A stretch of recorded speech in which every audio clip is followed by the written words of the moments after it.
ठीक है।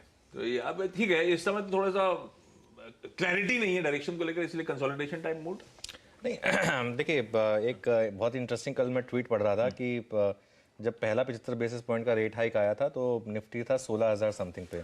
दूसरा जब 75 बेसिस पॉइंट का रेट आया वो तो डेटा दिखा देता हूँ स्क्रीन पे, लाइए प्रोड्यूसर है क्या आपके पास?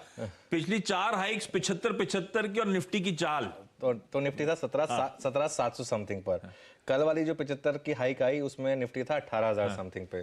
तो बस अब अगली बार की जो 75 आएगी उसमें 19,000 समथिंग, ये देखिए ये 15,000 समथिंग, 16,000 समथिंग, 17,000 समथिंग, 18,000 समथिंग, और अब अगली 14 दिसंबर 19,000 समथिंग। मार्केट में ये देखिए, ये कुछ पैटर्न है जिनको आपको फॉलो करना है, और जबरदस्त मार्केट है ये आशीष। कल भी हमने बात की थी, कल तो खैर एग्जैक्टली कल तो हमने लेवल जो डिस्कस किए थे उन लेवल से ही घूम गया था मार्केट। खैर उन पे हम बाद में बात करेंगे, लेकिन एक मतलब ग्लोबल मार्केट को हम एक्चुअली जिस तरीके से देख रहे हैं पिछले 2 साल में, मेरे ख्याल से अब हमको उस एंगल से नहीं देखना चाहिए ग्लोबल मार्केट को, क्योंकि हमारी मार्केट अब ग्लोबल मार्केट को बिल्कुल रिएक्ट ही नहीं कर रही। और एक्चुअली रिएक्ट कर भी है तो ग्लोबल मार्केट, इनफैक्ट अब हम इतने डीकपल हो गए हैं कि, और ये सब इन सब को एक कारण है क्यों हो रहा है, क्योंकि बाकी की मार्केट्स में इन्वेस्टेबिलिटी ही नहीं है। अब जैसे चाइना है, चाइना में मुझे एक मेरी जब नरेंद्र से भी बात हुई थी 2 महीने पहले, तो उन्होंने कहा था कि चाइना में शायद एक बाइंग आएगी जब ये वो कम्युनिस्ट पार्टी का वो जो कॉन्फ्रेंस थी वो खत्म हो जाएगी, उसके बाद शायद वो जीरो कोविड पॉलिसी खत्म करेंगे। उन्होंने साफ मना कर दिया कि नहीं, हम तो जीरो कोविड पॉलिसी, वो अड़े हुए हैं जीरो कोविड पॉलिसी पर। तो चाइना में इस समय बिल्कुल इन्वेस्टमेंट का कोई मन नहीं है किसी का। वो एप्पल वगैरह की कितनी फैक्ट्रियां वो बंद कर देते हैं जब उनका मन करता है। तो बिजनेस पॉइंट ऑफ व्यू से काफी नेगेटिव है वो। इंडिया में ऐसा कुछ भी नहीं है। अच्छा, एक और चीज कल बहुत इंटरेस्टिंग हुई, कल मैं देख रहा था इंट्राडे चार्ट, ये अमेजोन का जो इंट्राडे चार्ट है वो ऑलमोस्ट 2020 का जो कोविड लो है उसको ब्रेक करने की तैयारी कर रहा है। कई, एप्पल को छोड़ दें तो कई जो आईटी की बड़ी कंपनियां हैं यूएस की, वो 2020 के लोस को तोड़ रही है। इनफैक्ट मेटा तो 7 साल के लो तोड़ चुका है, 83 या $84 पे मेटा आ चुका है, मतलब जो 352 वाला था। कितना 80% का डिक्लाइन स्टॉक में, बड़े स्टॉक में। तो ये पूरा का पूरा रेमिनिसेंट है जो 2000 के बाद एक .com बबल के बाद जो बस्ट हुआ था, और उसके बाद किस तरीके से आपने वो रैली देखी थी, रेट हाइक्स, और जितनी रेट हाइक्स हुई, अगर आप उस समय का एक प्लॉट निकालेंगे यूएस फेड की रेट हाइक्स और इंडियन मार्केट की रैली, तो आप देखेंगे कि बहुत ज़बरदस्त रैली हुई थी। और इसीलिए मेरा ये मानना है कि ये जो इंडियन मार्केट ने एक तरीके से, एक्चुअली इंडियन मार्केट ने पिछले 1 साल में किया क्या है, टेक्निकली तो कुछ भी नहीं किया है, क्योंकि इतना इंट्राडे वोलेटिलिटी रही है। अक्टूबर में हमने ऑल टाइम हाई लगाया था, अक्टूबर 2021 में। अब हम नवंबर 2022 में हैं। अक्टूबर 2021 में हमारा ऑल टाइम हाई था 18,600। नवंबर 2022 में भी हम अभी तक उस लेवल पे पहुंचे नहीं है। तो टेक्निकली अगर आपने मार्केट में टाइमिंग की तो अलग बात है, लेकिन वैसे मार्केट ने ऐसा कुछ खास किया नहीं है। और यहाँ से अगले 3 साल में क्या इंडेक्स डबल हो सकता है? मेरे ख्याल से हो सकता है। तो बड़ी जो पैसा आपको वो मेरे ख्याल से अपसाइड पर मिलेगा इंडियन मार्केट में, क्योंकि ग्लोबल मार्केट में इस समय इन्वेस्टेबिलिटी बहुत कम है आशीष भाई साहब। और बिल्कुल ठीक है, चाइना के वो कन्वेंशन के बाद बड़ा सवाल ये था कि क्या करने वाले हैं, किस तरह से बदलेगा, पर उस कन्वेंशन से क्लैरिटी आ गई थी। वो हम लोग जो दिखा रहे थे वो दूसरे लीडर को बाहर ले जाना, उस पर लार्जली व्यू है कि अब नैरेटिव जो है चाइना पॉलिटिक्स पे फोकस है रादर देन रिफॉर्म्स पे। वो क्लियर हो गया, इसीलिए लोगों का मूड, इसीलिए आपने देखा हैंगसेंग वगैरह में प्रेशर माउंट होता चला गया था।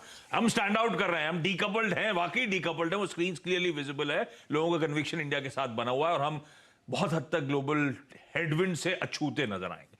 कल का दिन, कल लग रहा था कि दिक्कत वाला दिन, सारे एक्सपेक्टेशंस के बियॉन्ड फेड बहुत हॉकिश साउंड कर रहे हैं, जेरोमी पावेल साहब बहुत हॉकिश, एफआईएस का जो फ्लोज आ रहे हैं वो मैग्नीट्यूड रिड्यूस हुआ हो, लेकिन कैश मार्केट में फिर 600-700 करोड़ रुपए के आसपास की बाइंग। अच्छा, ट्रेड सेटअप हम लोग क्योंकि कल भी बातचीत कर रहे थे, वो मैं आता हूं निफ्टी के सेटअप पे, कल जा रहा हूं मैं, उस पर नहीं जाता। Year till date Indian market से अपने ग्लोबल पीयर्स को आउट परफॉर्म कर रहे हैं, पर अक्टूबर में हम पस्त पड़े और ये डीएम्स जो हैं गजब कम। जैसे हमने डाउ की बात करी थी 15% के आसपास अक्टूबर के महीने में डाउ, हम 5%, तो हम year till date outperform कर गए, लेकिन डीएम्स ने अक्टूबर में बहुत अच्छा मूव दिया था। हमारी कैचअप की बारी आ गई क्या? आ गई। और देखिए ये बिल्कुल अक्टूबर में बहुत बड़ी रैली हुई थी यूएस मार्केट में, हमने सबने देखी थी वो रैली, और ये एक तैयारी कर रहे थे पिवट के लिए, वो पिवट आया नहीं। तो मेरे ख्याल से यूएस मार्केट में अब शायद नैस्डैक तो तैयारी कर रहा है 52 वीक लो बनाने की, और Nasdaq I think almost 52 week low पे आ गया है, ऑलमोस्ट। मेरे ख्याल से एक और दिन चाहिए उसको, 52 वीक लो पे आ जाएगा। अक्टूबर की पूरी राइज चली गई है नैस्डैक की। S&P 500 अभी भी थोड़ा सा मजबूती दिखा रहा है क्योंकि उसमें जो ओल्ड इकोनॉमी के स्टॉक्स हैं और जो डाउ है वो इस आउट परफॉर्म कर रहा है। मेरे ख्याल से थोड़ा आंकड़े देखने में मेरी थोड़ी गलती हो गई है। मैं एक वो बस बार ले आते हैं एफआईएस के बार क्लियरली इंडिकेट कर रहे हैं कि थोड़ी सी बाइंग। अच्छा, एक आशीष, मैं एक डेटा देखता हूँ जो काफी इंटरेस्टिंग होता है, जो एनएसडीएल की वेबसाइट पर आता है, फोर्टनाइटली डेटा। 15 अक्टूबर से 31 अक्टूबर का डेटा आज सुबह रिलीज हुआ है। उसमें एक बहुत इंटरेस्टिंग चीज नजर में आई है कि जो अब तक एफआईएस की सेलिंग पूरी की पूरी आईटी में होती है, 15 से 31 अक्टूबर में वो जो एफआई की सेलिंग हुई थी वो बैंक्स में हुई थी, और जो कि बैंक्स इतना आउट परफॉर्म कर रहे हैं। तो ये मैं वापस एक चीज आपको बता रहा हूँ कि हम एफआईएस को जितनी तवज्जो देते हैं उतनी देने की जरूरत अब है नहीं एक्चुअली, क्योंकि इनका अगर आप बिहेवियर देखेंगे तो इन्होंने हमेशा मार्केट के पीक पर इन्वेस्ट किया, और हमेशा जब मार्केट ने सबसे अच्छा आपको रिस्क रिवॉर्ड दिया है तब इन लोगों ने सेल किया है। और तो अब इन लोगों ने बैंकों में भी सेल करना शुरू कर दिया, विच इज वेरी इंटरेस्टिंग। लेकिन बस एक चीज है, जो एफआई का लॉन्ग एक्सपोजर है वो मुझे बस थोड़ी सी चिंता दिखा रहा है। 59% लॉन्ग है, 41% शॉर्ट है। ये मैं चाहता हूं कि थोड़ा कम हो जाए, थोड़ा सा इसमें अगर ये उल्टा हो जाएगा तो थोड़ा बेटर रहेगा, क्योंकि जब शॉर्ट्स होते हैं सिस्टम में तो अच्छा करता है। और पुट कॉल रेशियो भी 1.25 है, वो जो न्यूट्रल जोन है उसके आसपास ही ये करीब, ना ओवरबॉट है ना ओवरसोल्ड है। तो कल तो बड़ी ट्रेड इसलिए मिल गई क्योंकि कल मार्केट ने आपको पहले घंटे में गैप डाउन दे दिया। देखिए, न्यूट्रल जोन में भी कई बार मार्केट आपको बड़ी ट्रेड दे देता है गैप डाउन या गैप अप के थ्रू। आज ना गैप अप है ना गैप डाउन है, तो आज मेरे ख्याल से थोड़ा सा फ्राइडे एंजॉय करने का दिन है, स्पेशली अगर आपने कल अच्छा पैसा बना लिया, और कल आपको अच्छा पैसा बनाना चाहिए था क्योंकि कल मार्केट का सेटअप ब्यूटीफुल था। बिल्कुल। और कुछ कंसर्न्स होते हैं वैल्यूएशंस को हम आउट परफॉर्म कर रहे हैं, तो मैं कल ऐसी मोतीलाल ओसवाल की एक इंडिया स्ट्रैटेजी रिपोर्ट आई, उसमें उन्होंने मेंशन था कि भाई हम फॉरवर्ड पी के हिसाब से 19.5 टाइम्स पे हमारा निफ्टी ट्रेड कर रहा है। लॉन्ग पीरियड एवरेज है 18.5 का, तो ऐसा नहीं कि बहुत महंगे हो गए, महज 5-6% के आसपास का डिविएशन लॉन्ग पीरियड एवरेज से। तो वैल्यूएशन वगैरह भी जस्ट है, इंडिया इंक परफॉर्म करके दे रहा है, डिलीवर कर रहा है, और एनालिस्ट अभी भी बुलिश हैं 12 महीने के टाइम होराइजन को लेकर। खैर, कल का सेशन एक बार स्क्रीन पे रखिएगा, सिर्फ कल का सेशन, ये आपने थोड़ा लंबा दिखा रखा है। कल यही चर्चा हुई थी कि हम आउट परफॉर्म कर जाएंगे, डिप्स में हमारे यहाँ रिकवरी आएगी, बाइंग इमर्ज होगी, और वो सही में ब्यूटीफुली हुआ। इतने कंसर्न वाला दिन, वो 950 960 के लेवल से घूमे, इवेंचुअली 18,050 के जोन्स पे जाके बंद होते हुए नजर आए। तो स्ट्रैटेजी ब्यूटीफुली प्ले आउट हुई। हमारे यहाँ वो टेक्सचर बाय ऑन डिप्स का है, कन्विक्शन सबका वही है। अब कैसे अप्रोच करना है निफ्टी को? और आपने एक बात छेड़ दी थी, हो सकता है आज ही कहीं रिकॉर्ड ना मार दें। सेंसेक्स में चांस है, निफ्टी थोड़ा सा दूर है, सेंसेक्स में चांस है। अच्छा, वो जो आप बात बोल रहे थे ना आशीष, मोतीलाल ओसवाल वाली बात, जो 19.5 वर्सेस 18.5, उसमें एक चीज देखिए, अब विराट कोहली की एवरेज अगर 52 है तो उसका मतलब ये नहीं कि वो हर इनिंग्स में 52 ही मारता है, राइट? कुछ इनिंग्स में वो 200 मारता है, कुछ इनिंग्स में 0 पे आउट होता है। तो 0 वाले फेजेस भी देख लिए, अब शायद हम 200 वाले फेज पे जा रहे हैं। तो ये जो मल्टीपल है, ये जब एक्सपेंडिंग मार्केट है, इसमें आराम से 21 तक भी जा सकता है, व्हाई नॉट? तो कंफर्ट है और क्या। और वैसे भी ये तो हम इस समय के अर्निंग्स देख रहे हैं ना, मार्केट अपने विजडम में पहले ही अर्निंग्स को एक्सपैंड करना शुरू कर देता है। देखिए, कल मैंने लेवल्स दिए थे, 17,960 का हमारा एक लेवल था। कल 17,959 से निफ्टी ने आपको बाउंस दिखाया, और जबरदस्त बाउंस दिखाया आशीष। और कल हमने एक एग्जिट कॉल भी लिया था निफ्टी पे 18,070 के करीब, कि अगर आपने एक 100 पॉइंट्स आपको निफ्टी पर मिल गए तो वहां से निकल जाइए। अब आज के लिए फिर वही जोन वापस सपोर्ट जोन हो गया, 17,960 से 17,900। 17,900 इस मार्केट में अब एक आपके लिए लाइन इन सैंड। जब तक 17,900 इंटैक्ट है, बाय ऑन डिप्स, सिंपल। एक हर मार्केट में एक डिप मिले बाय करिए, दूसरे डिप मिले वापस बाय करिए, और 17,900 का एक स्टॉप लॉस लगा दीजिए। थोड़ा हल्का सा डीप आपको रखना पड़ेगा स्टॉप, क्योंकि मार्केट उसी तरीके का है। लेकिन ऊपर के लेवल पे क्या, मेरे ख्याल से 18,200 से 18,300 एक लास्ट लेवल रह गया है अब रेजिस्टेंस का। 18,200 से 18,300 में अगर निफ्टी नहीं फंसा तो हम जाएंगे ऑल टाइम हाई पर। लेकिन 18,200 से 300 में थोड़ा सा मेरे को लग रहा है कि एक मार्केट में एक बार रेजिस्टेंस आएगा। तो अगर आप कल से लॉन्ग हैं और आपने प्रॉफिट बुक नहीं किया था, तो आज एक आपको मार्केट मौका देगा शायद प्रॉफिट बुक करने का। और ये भी मैं इसलिए कह रहा हूँ क्योंकि आईटी की वजह से जो डिक्लाइन आ रही है मार्केट में, आईटी मार्केट को ज़्यादा सपोर्ट नहीं दे पा रहा है, तो वो एक प्रॉब्लम है। वरना बाकी मार्केट में सब कुछ ठीक है। देखिए, banks almost all time high पर है, FMCG almost all time high पर है, auto almost all time high पर है, और ये डोमेस्टिक इकोनॉमी वाले स्टॉक्स हैं, इन्हीं पर आपको फोकस करना है। तो निफ्टी पर फोकस करिए, निफ्टी बैंक पर फोकस करिए, और ये जो 3-4 पॉकेट्स मैंने बोली हैं, ऑटोज, एफएमसीजी, बैंकिंग, इन सब पर फोकस करिए, तो मेरे ख्याल से अच्छा पैसा बनेगा आपका। बढ़िया है।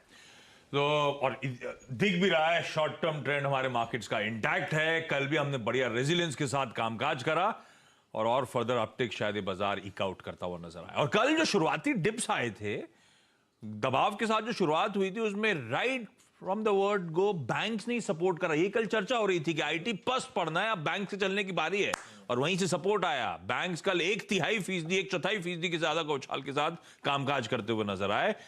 ये पॉकेट अब धीरे धीरे मन बना रही है क्या? ये तो ऑल टाइम हाई, मैं 3-4 दिन से जो बोल रहा हूँ कि ऑल टाइम हाई जाने के लिए तैयार है, और 40,500 अब नहीं टूट रहा है आशीष। कल भी नहीं टूटा। कल इनफैक्ट हमारी कॉल ये थी कि 40,600-700 के बीच में बाय करिए। वहां तक आया ही नहीं, 40,800 से ही घूम गया, और उसका 500 पॉइंट का उसने तेजी दिखा दी। लेकिन एक 40,500 आपके लिए काफी अहम सपोर्ट बन गया है। लेकिन हम बैंक निफ्टी के ऑल टाइम हाई पे जाने को अब तैयार हैं। रेजिस्टेंस आएगी, ऐसा नहीं है कि बस मार्केट ने मन बना लिया और चला जाएगा। थोड़ा तो ऑब्वियसली बेयर्स भी फाइट करेंगे। 41,800 पर थोड़ी सी फाइट होगी।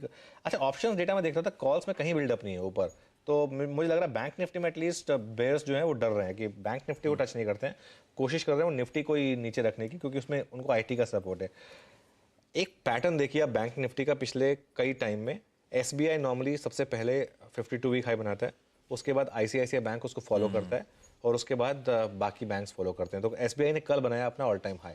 कल जबरदस्त ब्रेकआउट दिया एसबीआई ने सेकंड हाफ में, और जबरदस्त बाइंग भी हुई है उसमें। अब आईसीआईसीआई बैंक उसको पीछा करेगा, वो ऑल टाइम हाई मेरे ख्याल से बनाने की तैयारी करेगा। और अब जो एक बैंक निफ्टी का पेन पॉइंट था एचडीएफसी बैंक, उसमें भी बाइंग आ रही। कल भी अगर आप इंट्राडे चार्ट देखें तो शुरू में थोड़ी जो डिक्लाइन थी उसमें एचडीएफसी बैंक में भी बाइंग आ गई थी। तो आईसीआईसीआई बैंक स्ट्रांग है, एक्सिस स्ट्रांग है, एसबीआई स्ट्रांग है। एचडीएफसी बैंक, ये जो लास्ट की 10 मिनट की डिक्लाइन थी वो एक्सपायरी रिलेटेड थी। अदरवाइज एचडीएफसी बैंक में भी खरीदारी वापस आई है, तो एक ऑल टाइम हाई बनाने की तैयारी में है। और मेरे ख्याल से अर्ली नेक्स्ट ईयर आशीष बैंक निफ्टी में आपको शायद 50,000 तक के लेवल्स देखने को मिलेंगे। मतलब इतनी तेजी है बैंकों में, और मुझे लग रहा है कि यहाँ से बैंकों में अभी भी आपका। और बैंकों में एक और चीज़ हमने एक बार याद है आपको डिस्कस किया था कि वैल्यूएशन कंपेयर टू पीयर्स बाकी सेक्टर्स में, बाकी सब महंगे चल रहे हैं। बाकी सब महंगे हैं अपने एवरेज से। बैंकिंग एक इकलौता सेक्टर है जो ऑल टाइम हाई के बावजूद अपने एवरेज मल्टीपल से थोड़ा सा नीचे ही चल रहा है, क्योंकि बैंकों में प्रॉब्लम्स इतनी हुई थी कि लोगों ने बैंकों को टच करना बंद कर दिया था। तो इसके लिए हम कई बार गलती कर देते हैं कि लिखते देखते हैं कि नियर टर्म में काफी मूव आ गया। अरे कितने साल से अंडर परफॉर्म किया था, 3 साल तक बैंक निफ्टी ने अंडर परफॉर्म किया था। अब वो 3 साल की अंडर परफॉर्मेंस एक साल में नहीं ओवर होगी, वो आगे 2 साल भी जारी रहेगी। अगले 2 साल तक बैंक निफ्टी आउट परफॉर्म करेगा। ये याद है मुझे, हम लोग वो मुहूर्त सेशन में भी यही चर्चा कर रहे थे, कैसे डोमेस्टिक स्टोरीज सालों बाद दशकों के अंडर परफॉर्मेंस